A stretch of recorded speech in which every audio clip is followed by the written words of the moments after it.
Marketing. Everybody thinks I could put a sign in the yard and it's going to sell tomorrow. Not so much. You do need, and I strongly suggest you form a relationship with a realtor. They need to understand your business model. They need to understand that time is money. All of those things on how to work with you and how to find your assets, which are homes that you're going to purchase in the first place, and then you get them under contract as quickly as possible. Yes, you're going to be paying a real estate commission, but you get so much more exposure for using them than if you were trying to do it yourself.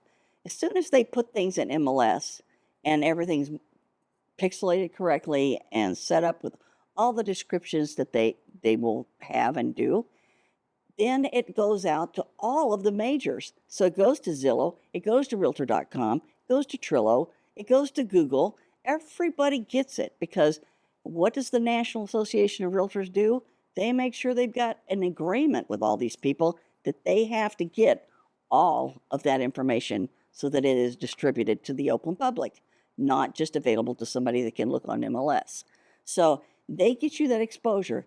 They also are able to put things out to it's called a distribution list for all the realtors. I could put something out on my listing out to 45,000 realtors. It takes me all of 2 hours to get it done.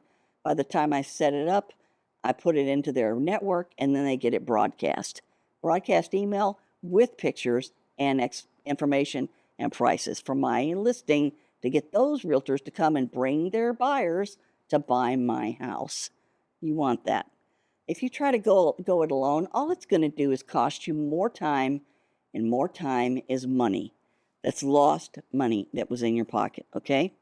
Remember, your job is to find properties that they've given you. You've got to go look at all of those. You've got to renovate those and put the pricing together. You've got to put your financing in place. You've got to project manage it for all of your renovation, and then start looking for the next deal. You don't need to be the one marketing the house. That should be your realtor's job, okay? So when are you going to squeeze time in for being that marketing agent? That I don't think that's going to happen.